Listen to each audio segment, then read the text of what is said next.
2018 Honda Ridgeline and Airstream Basecamp X a match made in Michigan.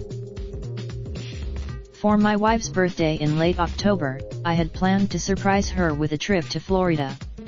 But when said there was scrambling on a Friday morning to make sure we had far too much stuff than we'd need, and ensuring we have our large son Wally's haul from the office Halloween party at hand for sustenance, we loaded into they, and hit the highway to Grand Rapids. After a couple hours, it ain't huge, with an overall length just over 16 feet, but somehow it seems larger on the inside than on the outside. The first thing you look toward the back, and there's another door to the rear and a pair of bench seats facing each other along the sides of the camper. Two small tables. We were slightly worried about the chill of northern Michigan in the fall. Our base camp trail, our hosts topped off the 22-gallon freshwater tank, showed us how to turn on the heat, the A/C we wouldn't be needing it, the water pump and the water heater. They told us what. Before we headed out though, we had to take a look at the hip, futuristic in the showroom, and get a demonstration of its U with disco mode. Seeing the base camp attached to the Ridgeline was extremely satisfying. I mean, we got in after dark, with a cold rain falling around us, and there was nobody manning the entrance to the park. I picked up the Yelp. I found our site, backed the trailer next to the electricity hookup and parked. I managed to get it. We had packed the Ridgeline pretty full of supplies, lots of spare, warm clothes, plenty of blankets, cookware, and food. Expecting rain, as my fever returned, I took some medicine and had some ale as we fired up the burners.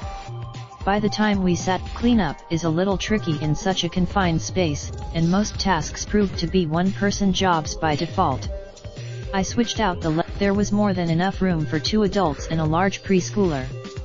In trying to keep, I awoke in the middle of the night shivering, and not just because of my fever. I had the next day, taking off was easy. We danced around, we headed to Petoskey, arced around Little Traverse Bay up toward Harbor Springs, and stopped for an early lunch. We admired the fall. Surprisingly, the narrow winding roads were no problem for the Ridgeline and the base camp. The trailer isn't much. The Ridgeline also behaved beautifully with a load at the rear. On smooth roads with the Ridgeline and the Airstream feeling perfectly mated to one another, I was able to relax and enjoy the scenery. This part of Michigan. Eventually, after a brief, chilly stop at a sandy beach, we made our way back to I-75 near Mackinac City, where the speed limit is 75 miles per hour. Here, after a rainy afternoon, wandering around the mostly deserted Mackinac City, we made our way across the mighty Mackinac Bridge to Michigan's Upper Peninsula. Earlier, in St. Ignace, back at the campsite, with nothing to do and no meal to clean up after, we stood in the fall chill and admired the serenity of the Great Lakes in the fall. The bridge lit up. The next morning, I hooked the Airstream back up to the Ridgeline. The convenience of we headed back across the bridge and meandered around northern Michigan until we eventually made our way to Inn. We got there before. Exhausted, I skipped dinner and retired early.